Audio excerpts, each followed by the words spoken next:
Hi, everyone. This is Uxbridge High School Principal Mike Rubin, and had an opportunity this week to present at the school committee about some of the things that are going on here at the high school. This year's school committee had requested that our principals each take turns at one of the meetings discussing some of the different data points, our curriculum, and our school improvement endeavors, and we had an opportunity to share some of that. Now, the presentation is available on Uxbridge Cable, but we wanted to share kind of a real short version of that presentation, sort of like your Reader's Digest version for families, in case you were wondering. And I think, as we go through this presentation, we are going to offer some of the highlights of our curriculum. I'm going to go through some of these slides kind of quickly, but if you're listening to this on a podcast or in your car, feel free to go back and watch the video. You won't need it, but the sound and the video side of it will hopefully give you some clarity on some of the work we're doing here at UHS. Um, we will get into the business of reviewing our program of studies in these next couple of weeks. Our budget requests for next year will be tied to it. We don't imagine there being too many wholesale changes. Um, the focus for us this year has really been on balancing content, the different subjects that students learn, with durable skills and planning for post-secondary. And when I meet with teachers, we talk about the three legs of the teaching tripod of being curriculum, instruction, and assessment. Well, for our students' knowledge when they leave here, it's uh, content, it's durable skill, and it's post-secondary planning. And we realize that that doesn't just occur in classrooms, that occurs on practice fields. It occurs as part of the drama or the music program. It can occur as part of our science Olympiad team, that students get these opportunities both from the extracurricular, the co-curricular, and the classroom. We are really working closely this year as a faculty, really focusing in on what some of those core skills, the durable skills are.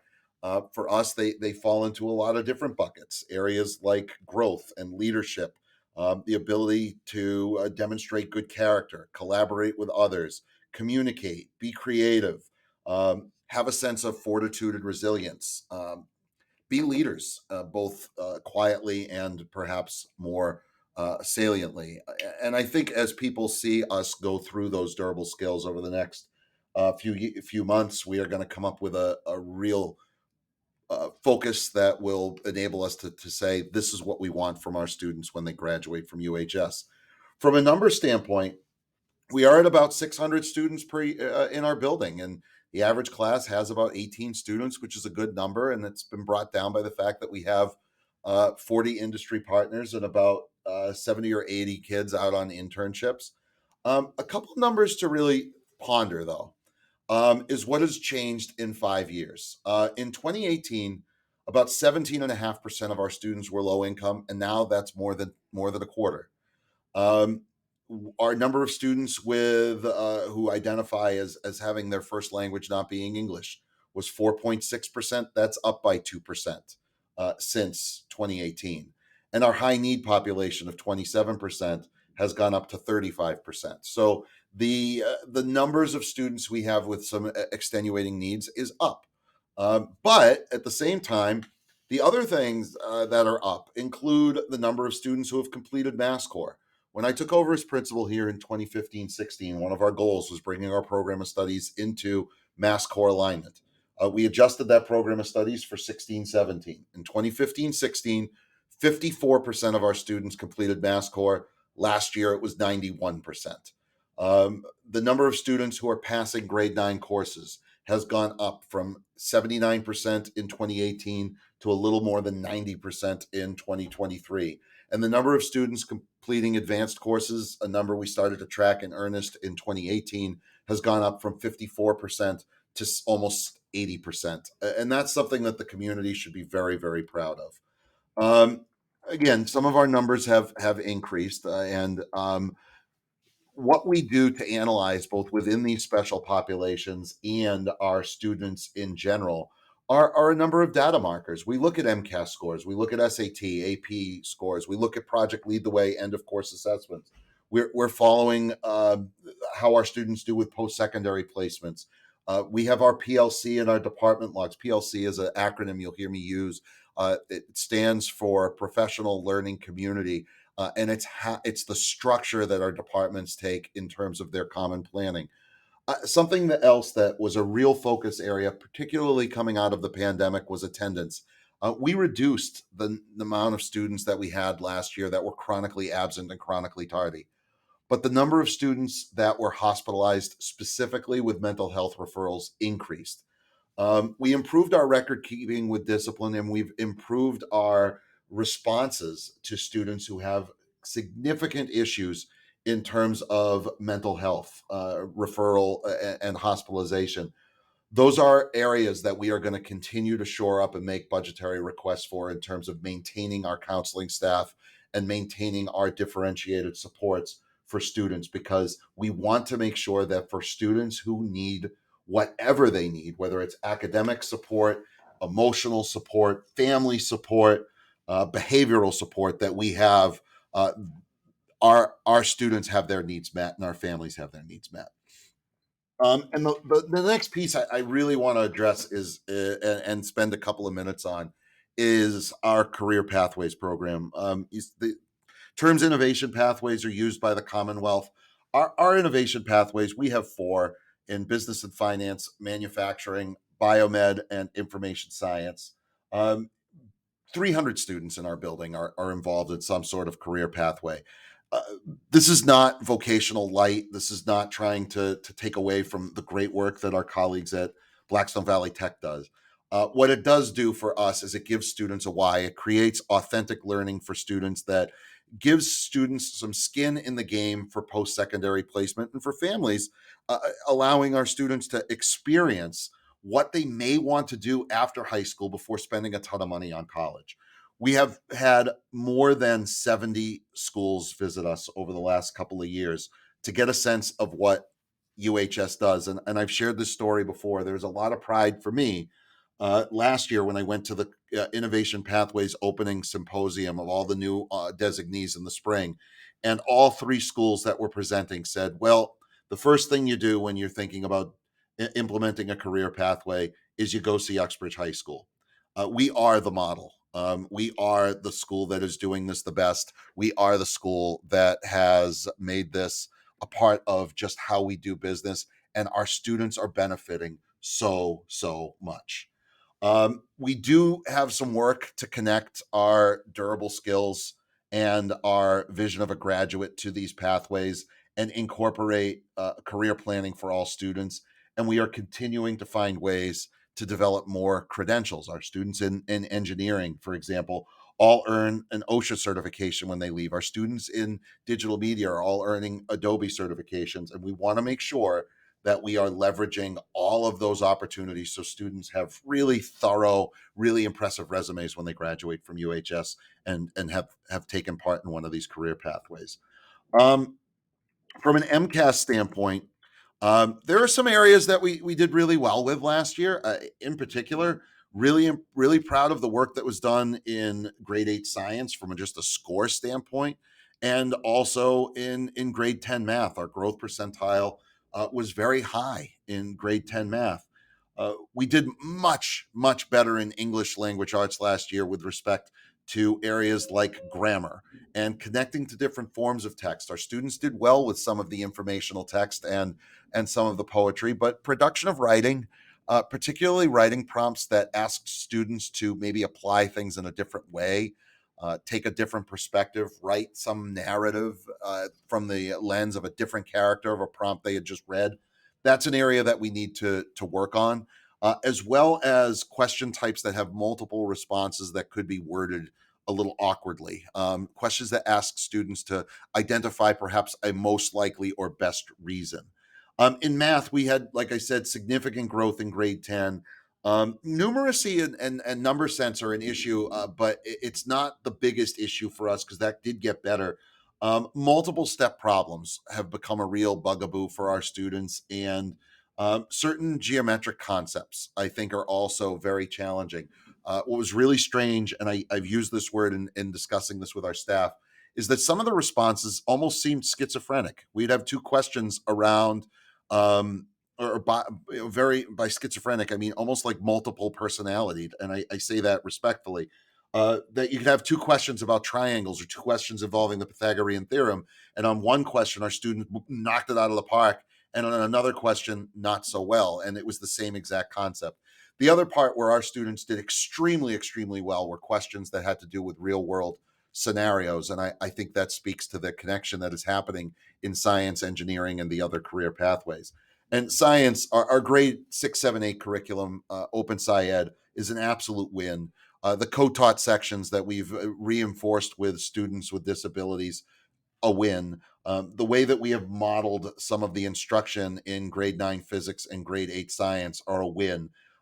For a growth standpoint, I think we do need to, again, get to the point where some of our students who struggle to do things independently in the classroom, not unlike English and not unlike math, they can handle prompts that have multiple steps, prompts that have 4 or 5 questions nestled into it, are a challenge for us.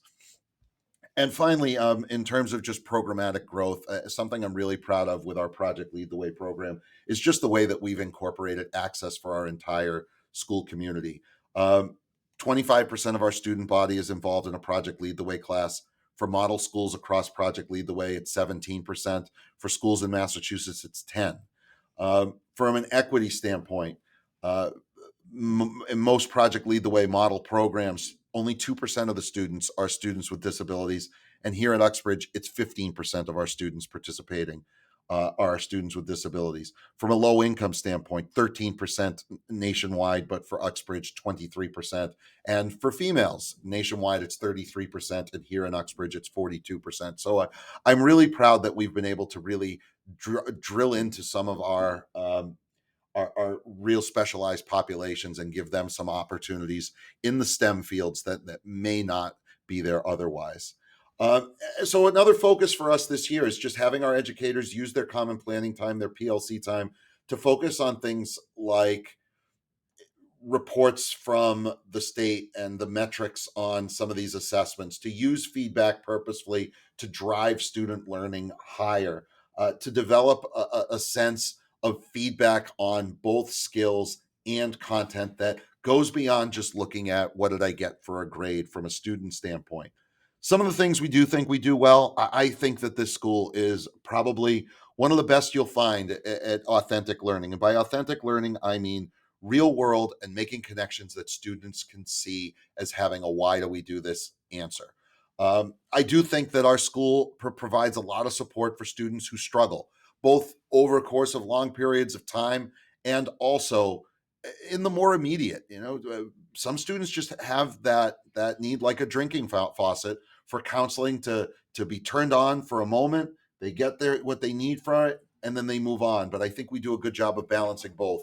Um, I have said this before, but one thing that I am incredibly proud of is the professional culture at UHS, the way that individuals bond together, offer each other feedback, and support one another in the service of students, and doing so in a way that is not complacent. I have a magnet on my board that is a quote from Frank Zappa, who's a musician I don't know all that much about, but the quote says, without deviation from the norm, progress is not possible. And I think people are willing to look at ways to do the job that is not just the same old, same old.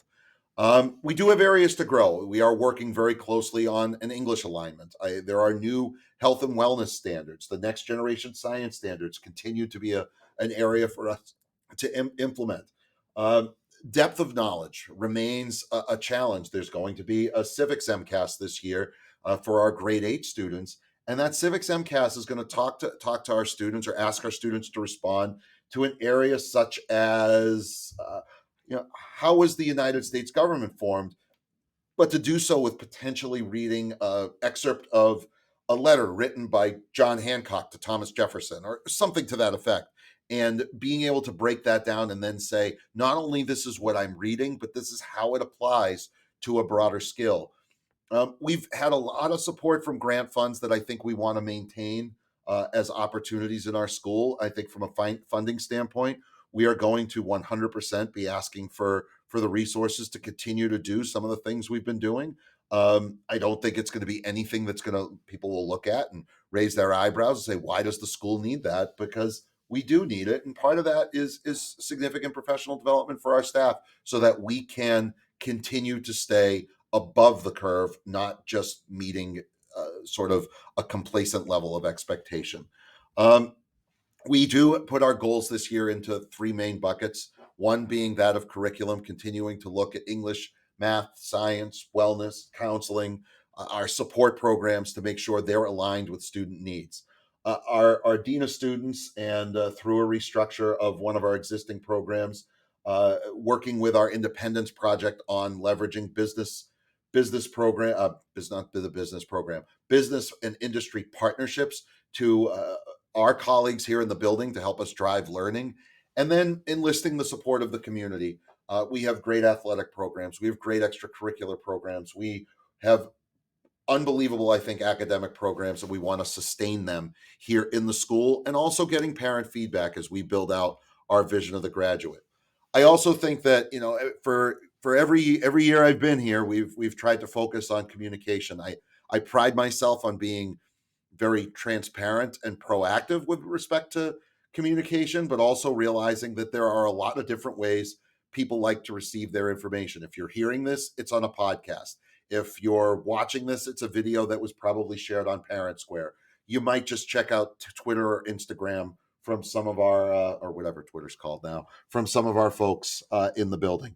But there are a lot of different ways for us to communicate that we want to make sure we continue to do. And finally, something that I'd really like to highlight is our level of partnership. Um, for a small school like ours, we are the only school in the Blackstone Valley that has a partnership with the CAPS network. We're the only school in Massachusetts. We have a rich relationship with Special Olympics and Unified Sports. I happen to be the national liaison, the state liaison for the National Association of Secondary School Principals, which allows us to stay on top of some of the national trends regarding schools and administration, and for me to interact with educators from across the country in the hope of bringing best practices here right to UHS. I also happen to be the chair of the board of advisors to the Blackstone Valley Hub for Workforce Development. It's a program run out of the Chamber of Commerce building in the Linwood Mill complex, right up the road in Northbridge.